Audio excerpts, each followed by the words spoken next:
हम यहाँ पे बात कर रहे थे न्यूटन के तृतीय नियम की, थर्ड लॉ ऑफ न्यूटन। तो दो इंपॉर्टेंट बातें जो हमने समझी थी न्यूटन के तृतीय नियम में, वो चीजें आप जरा समझिए। न्यूटन का तृतीय नियम, और इस नियम में उन्होंने कहा था कि हर क्रिया के विपरीत समान प्रतिक्रिया होती है।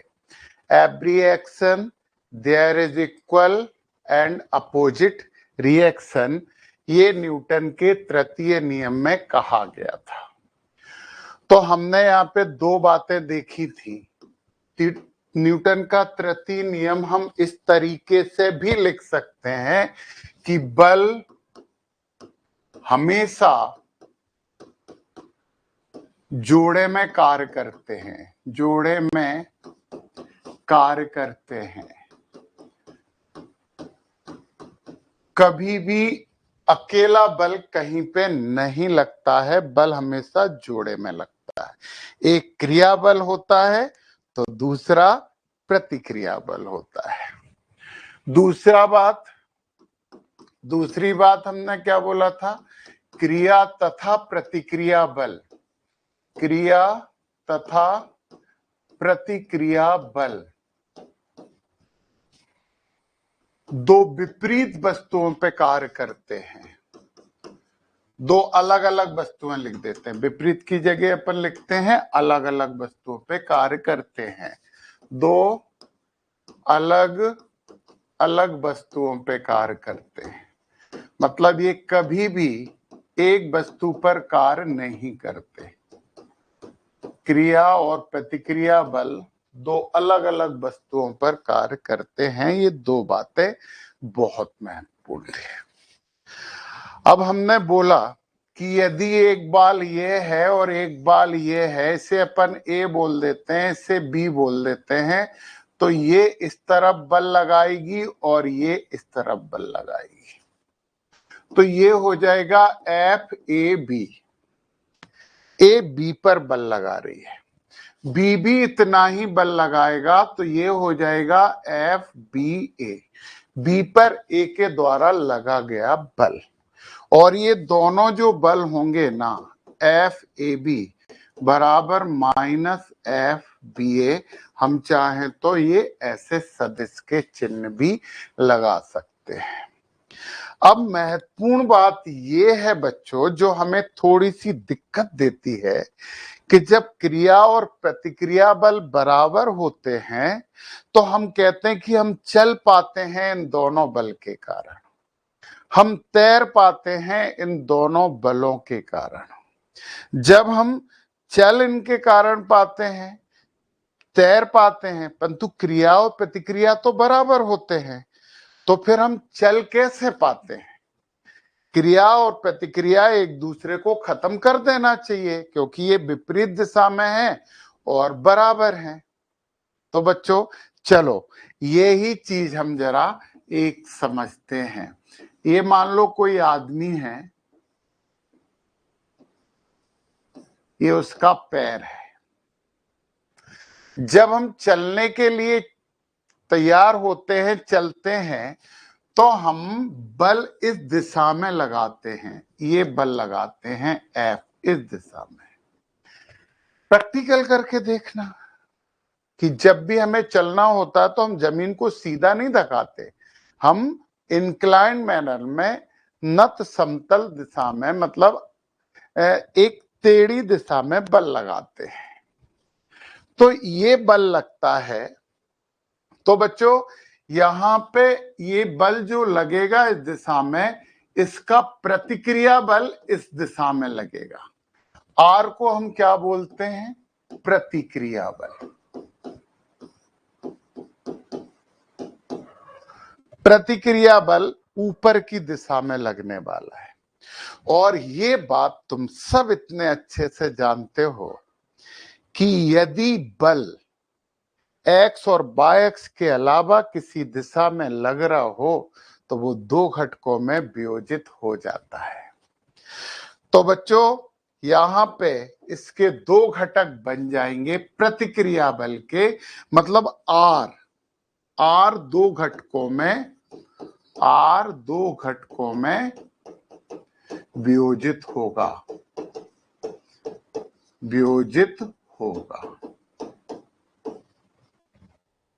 नंबर फर्स्ट है, अपन यहाँ पे साइन थीटा और कॉस थीटा भी नहीं लिख रहे, अपन यहाँ पे एक काम करते हैं, नंबर फर्स्ट है वो एच लिखते हैं और इससे हम बोलते हैं क्षैतिज घटक,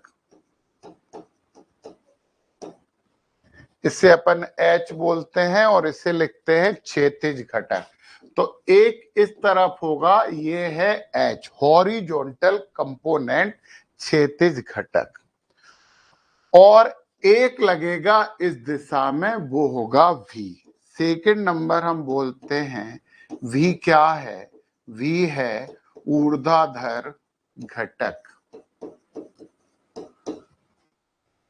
ऊपर की तरफ ये लग रहा है। बच्चों जब हमारा शूज यहाँ पे ऐसा रखा हुआ है तो हमारा वेट यानी भार यहाँ कार्य करेगा नीचे की तरफ, ये भार और क्षैतिज घटक बराबर और विपरीत दिशा में होते हैं, मतलब V तथा W विपरीत तथा बराबर हैं, विपरीत तथा बराबर हैं, और ये जब विपरीत तथा बराबर है तो दोनों एक दूसरे को निरस्त कर देंगे, अतः हम ऐसे ही लिख देते हैं, एक दूसरे को निरस्त कर देंगे, कैंसिल कर देंगे। बच्चों V खत्म हो गया, W खत्म हो गया, इस क्रिया का पूरा प्रतिक्रिया ऊपर मिलेगी यार। ये जो V है H है, ये H, ये वाला जो बल है यह हमें आगे बढ़ाता है, ये जो बल है ये ही हमें आगे बढ़ा देता है। अब आपको समझ में आ गई होगी कि क्रिया और प्रतिक्रिया बल बराबर और विपरीत दिशा में होने के बावजूद हम आगे कैसे बढ़ पाते हैं। ये एक सिंपल सा तरीका है, एक बहुत लोकप्रिय चीज है आपकी बुक में, और वो है घोड़ा गाड़ी problem, horse and cart problem. हम यहाँ पे घोड़ा गाड़ी की बात करते हैं, घोड़ा गाड़ी समस्या भी लिख देते हैं। अब आप देखिए ये घोड़ा इस गाड़ी को आगे कैसे बढ़ाता है। तो जब घोड़ा और गाड़ी चलते हैं, दिख रहा ना, क्लियर दिख रहा है प्रशांत सर के बच्चों, घोड़ा गाड़ी क्लियर दिख रही है? Yes sir. हाँ, इस पे लगने वाले कुल बलों की बात करते हैं। सबसे पहला बल जो होता है, सबसे पहला बल F, ये कौन लगाता है? घोड़ा गाड़ी पर, इससे अपन बोल देते हैं F डैश, F डैश गाड़ी घोड़े पर, और F बराबर माइनस F डैश, और ये हो जाएंगे निरस्त। अरे ये कैसे निरस्त हो गए, फिर आगे कैसे बढ़ेगी? अब सुनिए आप जरा, दूसरा बल जो हमारा होने वाला है वो गाड़ी के पहियों के बीच लगेगा, घर्षण बल, घर्षण बल, ये लगा हमारा दूसरा बल, घर्षण बल। जमीन तथा गाड़ी के पहियों के मध्य, पहियों के मध्य, ये गाड़ी को आगे बढ़ने से रोकेगा, रोकने की कोशिश करेगा। ये दूसरा बल है। अब आप देखिए जरा, ये जो घोड़े का पैर है ना, वो इंक्लाइन मैनर में लगता है, मतलब ये जो ताकत लगाएगा ना, इस दिशा में एफ लगाएगा। इसे अपन रंग बदल के लिखते हैं ताकि अलग से दिख जाए। यहां पे ये इस दिशा में बल लगाएगा, F1 बोल देते हैं अपन, F1। तो तीसरा हमारा हो गया F1। ये घोड़े के पैर द्वारा जमीन पर, रोड पर भी लिख सकते हैं, इंक्लाइन मैनर में है। अब बच्चों आप जरा एक बात ध्यान सुनो, और भी लिखे जरा। गाड़ी का भार इधर लगेगा W, ऊपर की तरफ लगेगा R। चौथे नंबर और बात कर लो, गाड़ी का भार नीचे की तरफ बराबर प्रतिक्रिया बल ऊपर की तरफ। ये भी एक दूसरे को क्या कर देंगे, निरस्त कर देंगे। अब इतने सारे बल हमने देखे, सब बलों ने एक दूसरे को खत्म कर दिया है। एकमात्र हमारा बल दिख रहा है, और वो बल थोड़ा सा हम इस तरफ लिख रहे हैं। ये बात तो हमने यहाँ पे कर ली। F1 कैसा है, आपका जो F1 बल लग रहा है, F बल कैसा है, इंक्लाइन, तथा इसकी प्रतिक्रिया विपरीत दिशा में लगेगी। तो जो प्रतिक्रिया बल लगेगा वो इस दिशा में लगेगा, R। यहां पे F1 क्रिया है, प्रतिक्रिया है, इसकी प्रतिक्रिया हो जाएगी R, प्रतिक्रिया R। अब यहां पे हम लिखेंगे R दो घटकों में वियोजित हो जाएगा।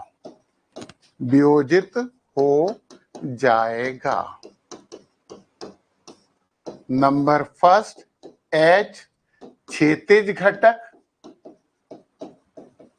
नंबर 2 V ऊर्ध्वाधर घटक।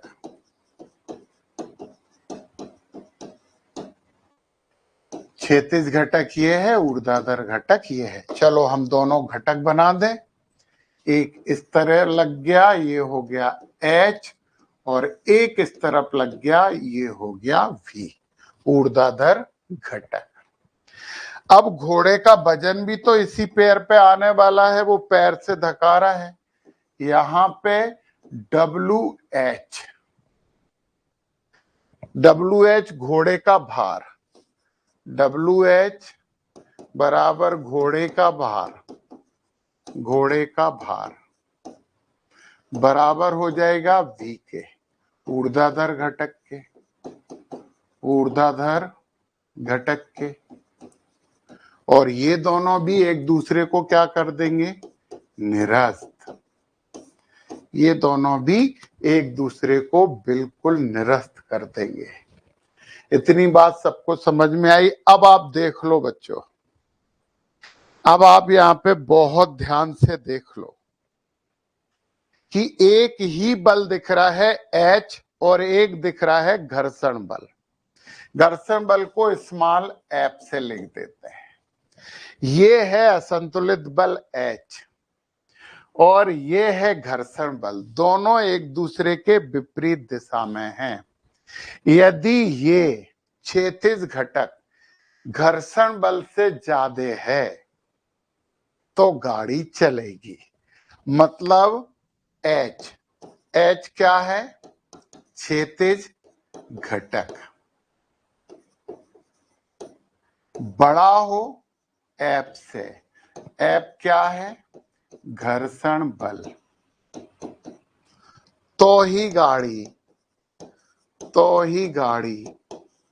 आगे चलेगी,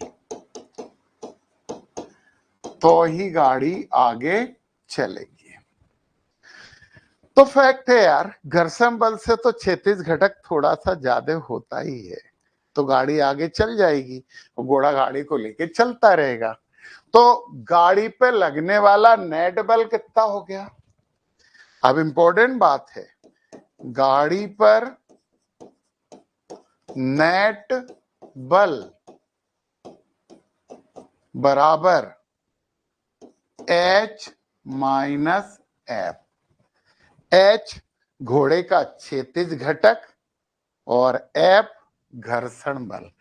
बल होता है F, तो F बराबर H माइनस एफ, और F की जगह हम न्यूटन के दूसरे नियम से लिख सकते हैं ma, तो ये H माइनस एफ हुआ। तो A बराबर हो गया H माइनस एफ अपान m। ये है गाड़ी पे कार्य करने वाला त्वरण। बताइए बच्चों, ये पूरी बात समझ में आई?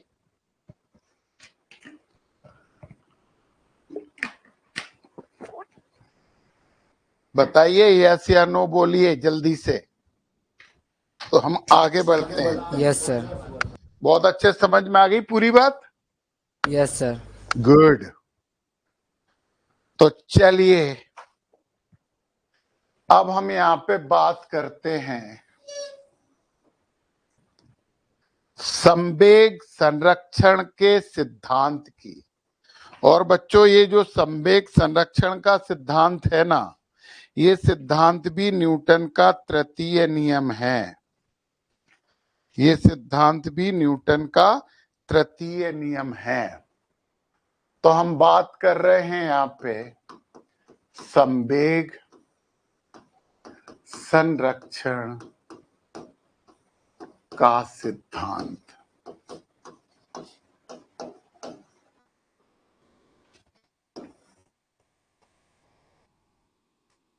संवेग मतलब द्रव्यमान गुणा वेग, ये होता है संवेग।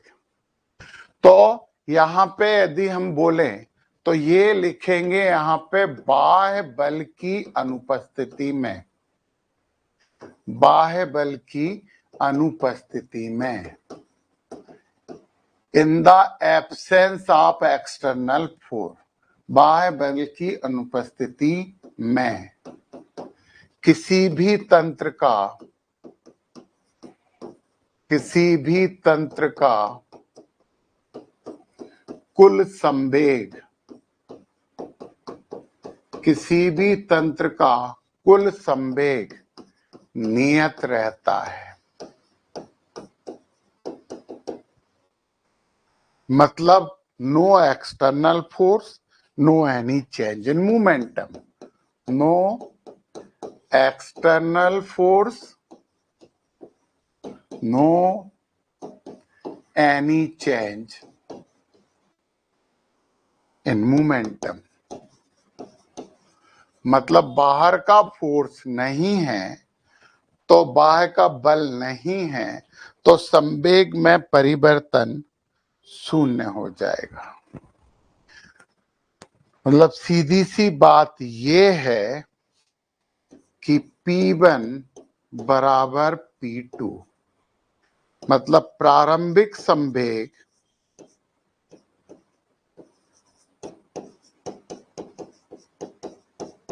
बराबर हो जाएगा अंतिम संवेग के। प्रारंभिक संवेग अंतिम संवेग के बराबर होता है। चलो ये छोटी सी बात छोटे से तरीके के न्यूटन के तीसरे नियम से अपन सिद्ध करते हैं।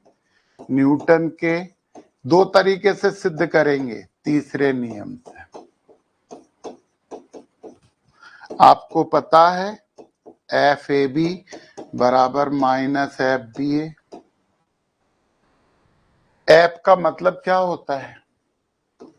एम ए बन कर दो बराबर एम ए टू कर दो, माइनस लगा दो। ए वन को क्या लिख सकते हैं? बी वन बटे टी बराबर माइनस एम बी टू बटे टी। टी से टी कट गई, एम बी वन बराबर माइनस एम बी टू। इसका मतलब है P1 बराबर P2। इसका मतलब है P1 प्लस P2 बराबर 0। कुल संवेग यहाँ पे नियत हो गया। चलो इसे और तरीके से भी करते हैं। अब इसे उल्टा करो। अभी सुनो बच्चों, सब ध्यान दो। इसे उल्टा करो। ये लिखो P1 प्लस P2 बराबर 0। बोलो संवेग संरक्षण के सिद्धांत से। तो P1 बराबर माइनस P2, तो P1 की जगह MB1, P2 की जगह माइनस MB2 रखो। फिर आप दोनों को T से भाग दे दो, तो V1 बटे T और V2 बटे T की जगह MA1 और MA2 लिखो। और MA1 का मतलब होता है F1 लिख सकते हो, और ये F2। तो हमने संवेग संरक्षण के सिद्धांत से न्यूटन का तीसरा नियम भी सिद्ध कर लिया है। ये बात समझ में आ गई कि और करना पड़ेगा? बताओ जल्दी से, ये बात समझ में आ गई कि हम उल्टा भी कर सकते हैं इसे, कि करें हम? जल्दी बोलो, ये बात समझ में आ गई कि हम करें? यस, आ गया। आ गई तो फिर नहीं करते हैं, और नहीं आती तो फिर अपन करते। अब हम एक और तरीके से स्लाइड को इतनी रहने देते हैं, क्योंकि थोड़ा सा बड़ा है, तो इससे अपन यहां पे सिद्ध कर लेते हैं। हम फिर वो ही कर रहे हैं, संवेग संरक्षण का सिद्धांत।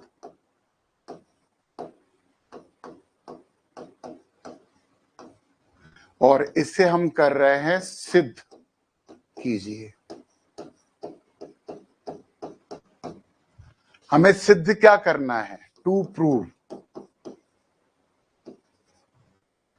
प्रारंभिक संवेग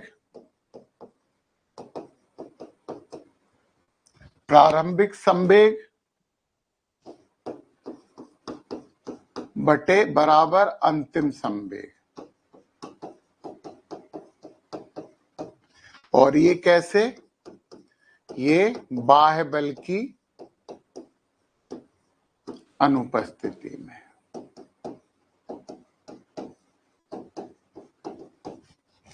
हमें यहाँ पे प्रूव करना है, सिद्ध करना है प्रारंभिक संवेग और अंतिम संवेग। और ये हमें कहां पे सिद्ध करना है? बाह्य बल की अनुपस्थिति में। चलिए ठीक है। तो पता है एक और चीज भी हम सिद्ध कर सकते हैं, dP बटे dt बराबर 0। ये भी संवेग संरक्षण का सिद्धांत है, यानी संवेग परिवर्तन की दर 0 है ना। ये भी संवेग संरक्षण का सिद्धांत है। अवकलन करते हैं तो परिवर्तन की बात होती है, और परिवर्तन तो शून्य है, क्योंकि बाह्य बल नहीं लग रहा है। चलिए, हमारे पास एक बाल है A और दूसरी बाल है B। ये यहां से इसका वेग है, हम बोल देते हैं UA, इसका वेग है UB। इसका द्रव्यमान है MA, इसका द्रव्यमान है MB। और बच्चों यहाँ पे हम ये भी बता दें, UA बड़ा है UB के, तो ये इससे टकराएगी। तो अगले केस में क्या हो गया? दोनों बालें टकरा गई, A और B। टक्कर के बाद फिर क्या होगा? फिर ये अलग अलग चलने लगेंगी, A और B। अब टक्कर के बाद इसका वेग हो गया VA और इसका वेग हो गया VB। इसने बल लगाया FAB और इसने एक दूसरे पे बल लगाया FBA। ये इतनी बातें सबको समझ में आ गई हैं। ये है टक्कर के पूर्व और ये है टक्कर के पश्चात। टक्कर के पश्चात। तो सबसे पहले हम पहली गेंद की बात करते हैं।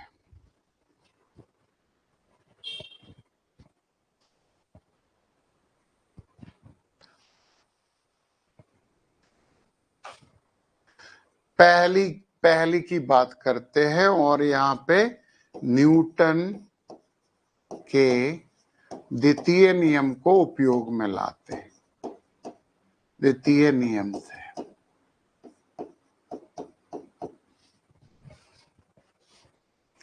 ध्यान से देखना, और ये हम बात कर रहे हैं सबसे पहले जो बॉल है, बॉल ए की बात कर रहे हैं।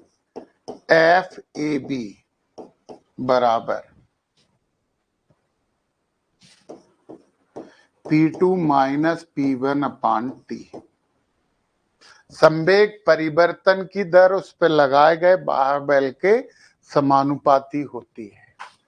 तो एफ ए बी बराबर हो जाएगा, P2 बताओ क्या होगा, P2 होगा M A V A minus M A U ऐसा बनाते हैं यू ए बटे टी।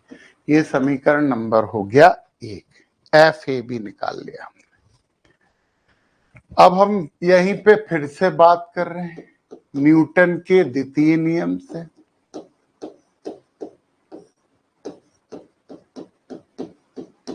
न्यूटन के द्वितीय नियम से बॉल बी की बात कर रहे हैं। तो एफ बी ए बराबर हो जाएगा वही P2 dash minus P1 dash बटे टी। और P2 को अपन क्या लिख सकते हैं, M B V B minus M A U A बटे टी। यानी यहाँ पे लिख दें एफ वी ए बराबर हो जाएगा M B V B minus M A U A बटे टी। समीकरण नंबर 2।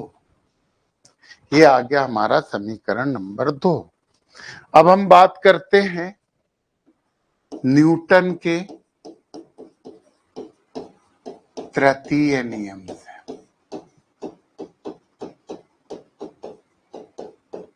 न्यूटन के तृतीय नियम से आप सब जानते हो कि एफ ए बी बराबर माइनस एफ बी ए। समीकरण नंबर हो गया है ये 3। हम 1, 2 और 3 से मान रखते हैं। तो 1 से हमने लिखा M A V A minus M A U A बटे टी बराबर minus M B V B minus M B U B बटे टी। टी से तो ये टी कट गया, बचा क्या, M A V A minus M A U A बराबर minus M B V B और minus minus plus M B U B. इसको इस तरफ और इसको इस तरफ ले आओ। तो M A V A plus M B V B बराबर M A U A plus M B U B. देखो ये प्रारंभिक संवेग हो गया दोनों का, और ये अंतिम संवेग हो गया। मतलब दोनों गेंदों का प्रारंभिक संवेग बराबर दोनों गेंदों का अंतिम संवेग। मतलब क्या है, यहाँ पे टक्कर के पूर्व संवेग बराबर हो जाएगा टक्कर के पश्चात संवेग।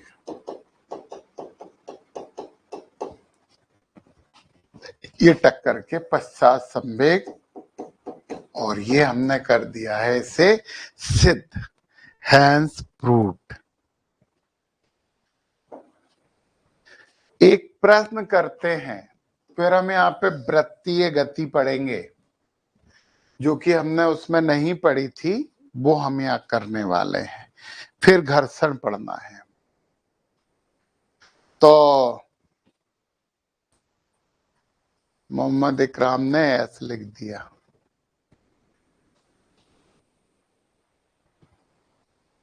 एक स्टेटमेंट है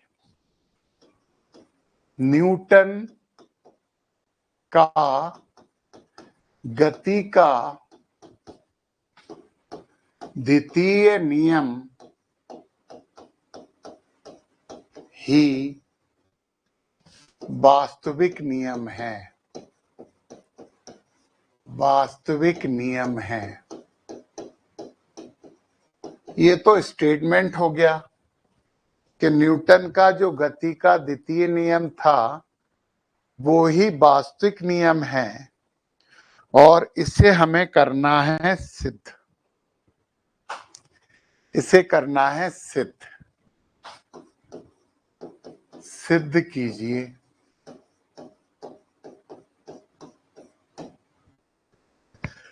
तो इसे सिद्ध करने के लिए हमें दो काम करने पड़ेंगे। इसे सिद्ध करने के लिए उत्तर की बात कर रहे हैं हम। इसे सिद्ध करने के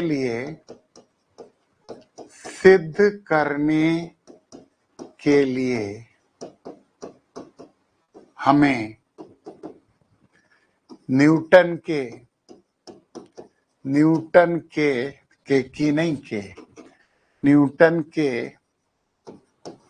द्वितीय नियम से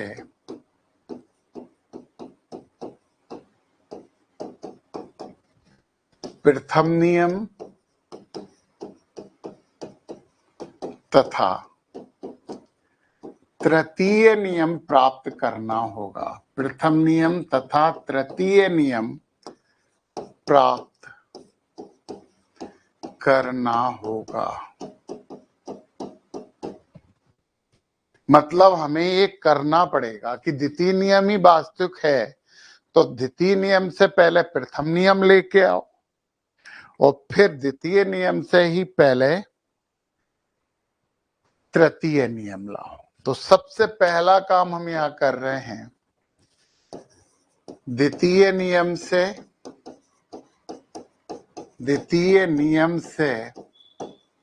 प्रथम नियम की, द्वितीय नियम से प्रथम नियम की उत्पत्ति।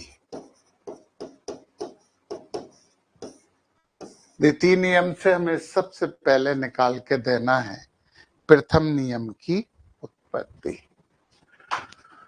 तो F बराबर क्या है? F बराबर है ma और ये क्या है? ये द्वितीय नियम है।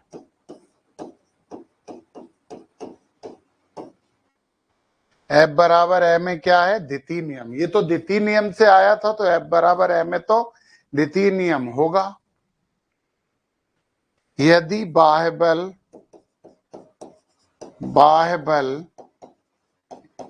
अनुपस्थित है, यदि बाह्य बल अनुपस्थित है तो F बराबर हो जाएगा 0। यदि बाह्य बल नहीं लग रहा है तो F हो जाएगा 0। तो 0 बराबर ma, तो इसी से निकलेगा A बराबर 0। आपको पता है त्वरण नहीं लग रहा है तो वस्तु एक समान गति से चल रही है। त्वरण नहीं लग रहा है तो वस्तु सीधी दिशा में चल रही है। त्वरण नहीं लग रहा है तो वस्तु नहीं चल रही। मतलब क्या हुआ? A बराबर 0 का मतलब क्या हुआ कि बाह्य बल की अनुपस्थिति में वस्तु की अवस्था में कोई परिवर्तन नहीं होगा। कोई परिवर्तन नहीं होगा। A बराबर 0 मीन्स मतलब ये बाह्य है। बाह्य बल की अनुपस्थिति में वस्तु की अवस्था में कोई परिवर्तन नहीं होगा।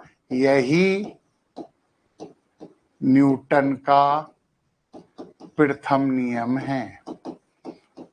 यही न्यूटन का प्रथम नियम है। चलो, हमने प्रथम नियम की बात कर ली है। अब हम न्यूटन के द्वितीय नियम से तृतीय नियम के को लेके आते हैं। द्वितीय नियम से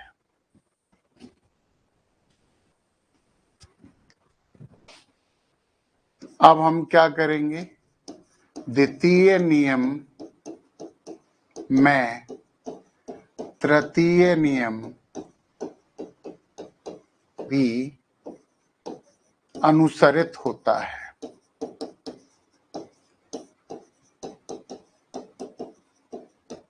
मतलब हम क्या कर रहे हैं? हम द्वितीय नियम से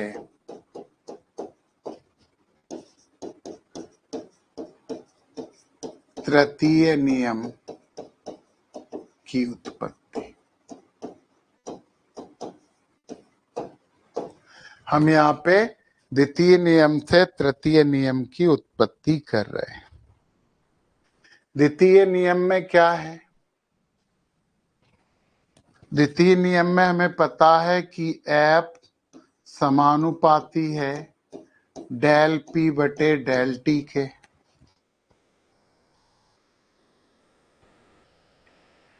यदि बाह्य बल अनुपस्थित है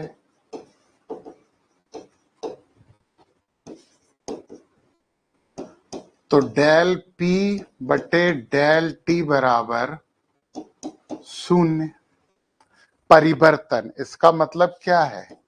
इसका मतलब है P2 माइनस P1 बटे डेल T बराबर 0। इसका मतलब क्या है? P2 माइनस P1 बटे डेल T बराबर 0। थोड़ा सा और आगे बढ़ते हैं। Del P2 upon del T minus del P1 बटे डेल T बराबर 0। संवेग परिवर्तन की बात कर रहे हैं। Del P2 minus P1, del P का मतलब फाइनल मोमेंटम बटे इनिशियल मोमेंटम। इसका मतलब क्या है? इसका मतलब है del P2 upon del T बराबर del P1 upon del T। प्रारंभिक तथा अंतिम संवेग बराबर होता है। कैसे? बाह्य बल की अनुपस्थिति में। यही न्यूटन का तृतीय नियम है।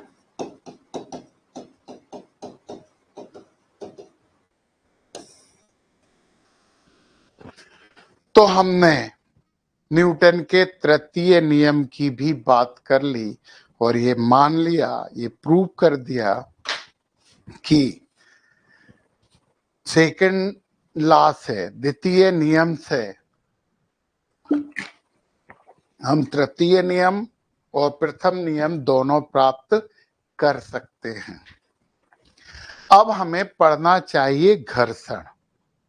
इस चैप्टर में आगे है घर्षण और फिर सबसे कीमती चीजें कनेक्टेड मोशन, जुड़ी हुई गतियां, और वो तुम लोगों का लेवल ऊपर बढ़ाएगा।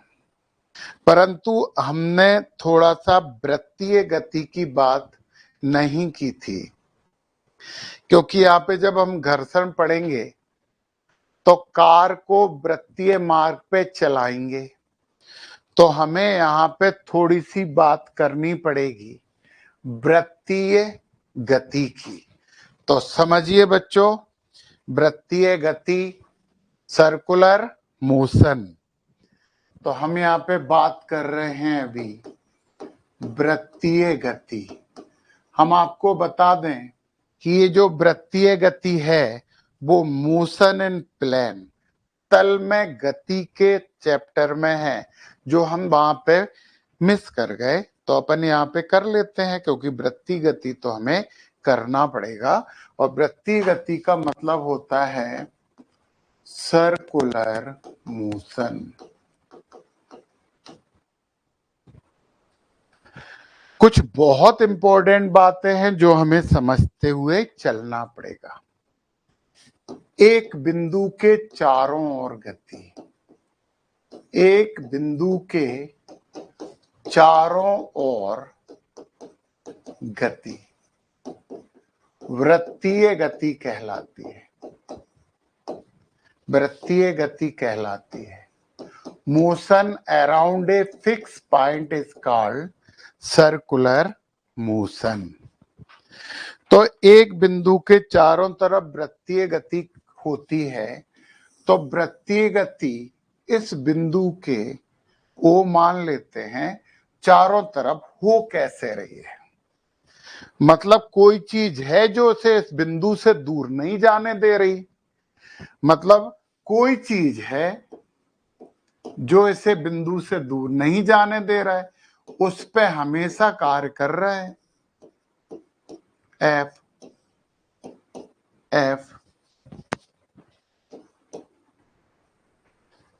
तो ये जो एफ है ना, ये एफ है, इसे हम कहते हैं अभिकेंद्रीय बल।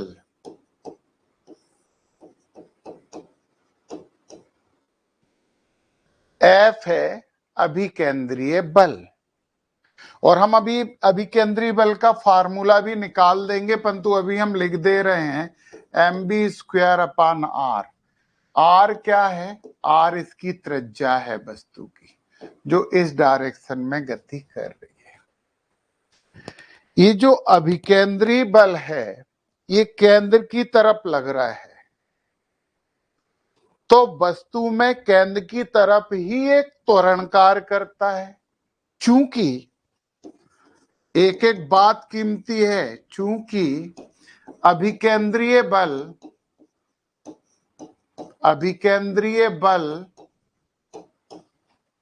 केंद्र की तरफ लग रहा है, केंद्र की तरफ कार्यरत है, अतः वस्तु में एक त्वरण उत्पन्न होगा, क्योंकि बल तो त्वरण ही करता है ना, त्वरण उत्पन्न होगा जो कि केंद्र की तरफ कार्यरत होगा, जो कि केंद्र की तरफ कार्यरत होगा, जो कि केंद्र की तरफ कार्यरत होगा, अर्थात होगा जिसे अभिकेंद्रीय त्वरण कहा जाता है, जिसे अभिकेंद्रीय त्वरण कहा जाता है। यही त्वरण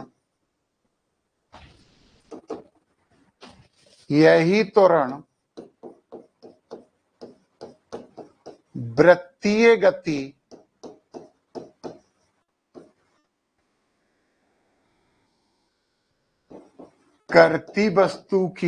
करती हुई वस्तु की दिशा परिवर्तित करता है।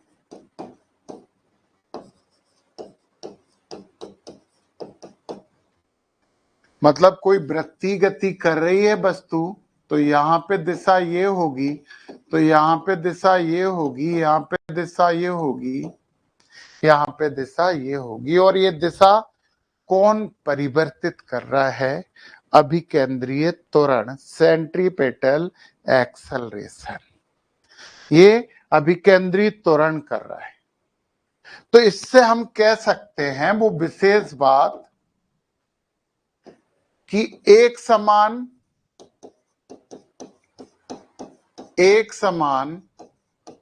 वृत्तीय गति करने वाली वस्तु का वेग त्वरित वेग होता है, त्वरित वेग होता है, मतलब गति समान परंतु वेग परिवर्ती। क्यों? क्योंकि वेग होता है सदिश। परिवर्ती क्यों बोला हमने? क्योंकि दिशा परिवर्तित होती है, क्योंकि दिशा परिवर्तित होती है। तो यदि कोई वस्तु एक समान वृत्तीय गति भी कर रही होती है तो भी उसका वेग त्वरित वेग होता है, एक्सेलरेटेड वेलोसिटी होती है, वेरिएबल वेलोसिटी होती है, परिवर्ती वेग होता है एक समान गति करती हुई वस्तु का भी। ये बात भी आपको दिमाग में रखना है। तो बच्चों, ये एक बात समझ में आ गई। अब इससे भी एक और इम्पोर्टेंट बात, हर चीज आगे बढ़ते जाएंगे, नई नई जानकारियां अपन लेते जाएंगे। अभिकेंद्री बल द्वारा बल से तो कार्य होता है, तो वृत्तीय गति में अभिकेंद्रीय बल द्वारा किया गया कार्य, अभिकेंद्रीय बल द्वारा किया गया कार्य, कार्य यानी वर्क बराबर एफ डी कॉस थीटा होता है। कार्य बराबर, अगला चैप्टर है परंतु नवीं क्लास में पढ़ा है, कार्य बराबर बल गुणा विस्थापन गुणा कॉस थीटा। यहाँ पे एफ है बल, डी है विस्थापन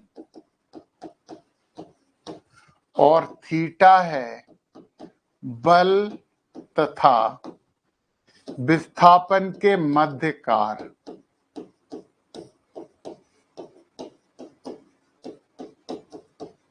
मध्य कोण, कार्य बोला हमने, बल तथा विस्थापन के मध्य कोण होता है थीटा। तो देखिए आप आगे, वृत्तीय गति हो रही है, ये केंद्र है, बल लग रहा है इस तरफ, विस्थापन हो रहा है इस तरफ।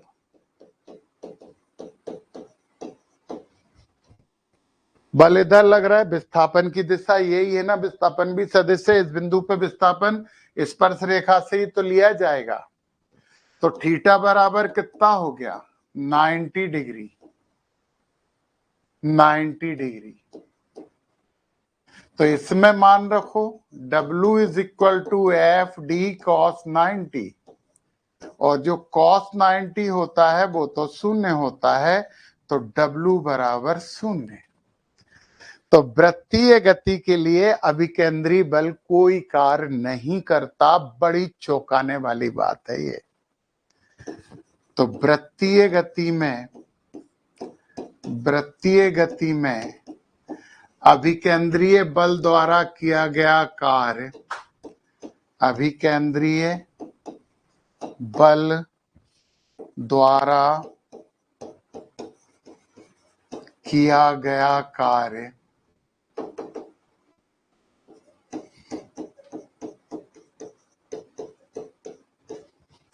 शून्य होता है।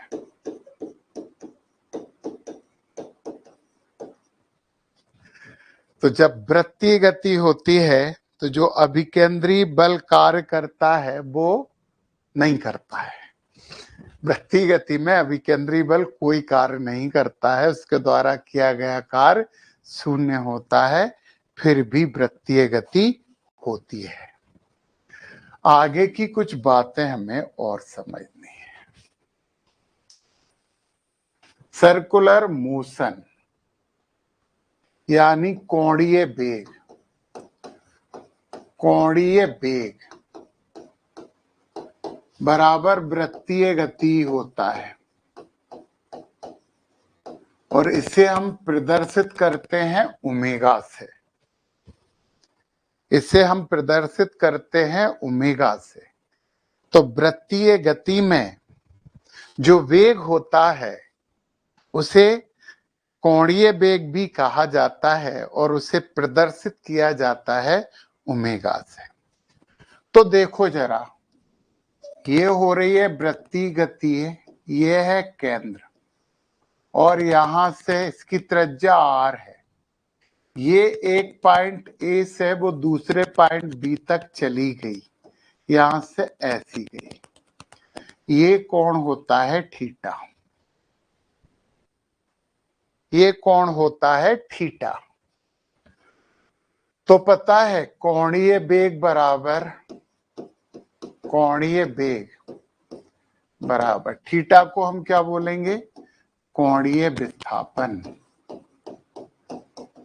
कोणीय विस्थापन थीटा को कहा जाएगा कोणीय वेग बराबर कोणीय विस्थापन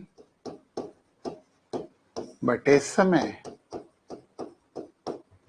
यानी ओमेगा बराबर हो जाएगा थीटा बटे टी।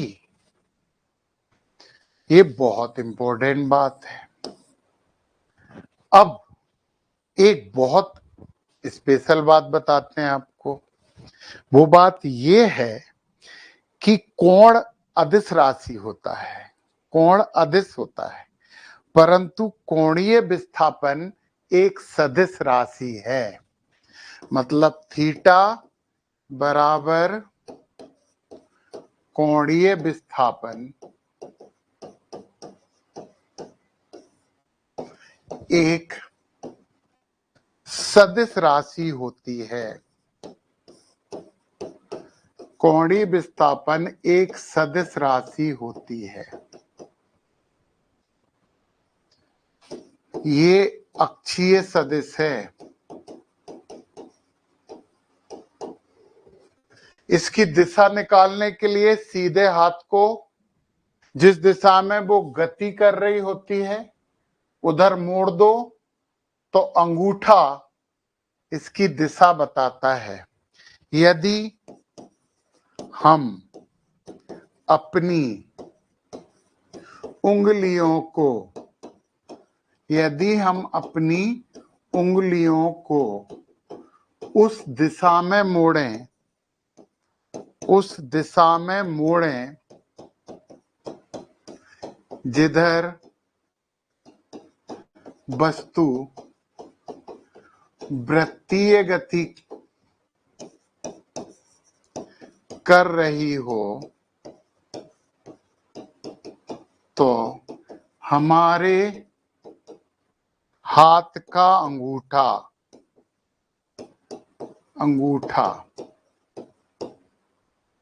ऐसे लिखते हैं, अंगूठा ऐसे नहीं लिखते अंगूठा। हमारे हाथ का अंगूठा त्वरण का वेग दर्शाएगा, सॉरी कोणीय विस्थापन का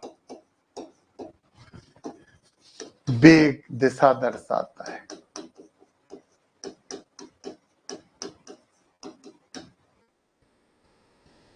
ये जिधर गति कर रही है उधर मोड़ दो अंगूठा। मान लो कोई ऐसी गति कर रही है, ऐसे मोड़ो, अंगूठा कोणीय विस्थापन की दिशा बता देगा। इधर गति कर रही होती तो ऐसे मोड़ो तो अंगूठा नीचे की तरफ हो गया। तो कोणीय विस्थापन एक सदिश राशि है। अब हमें मालूम है कि थीटा की इकाई डिग्री होती है, परंतु इसकी एसआई इकाई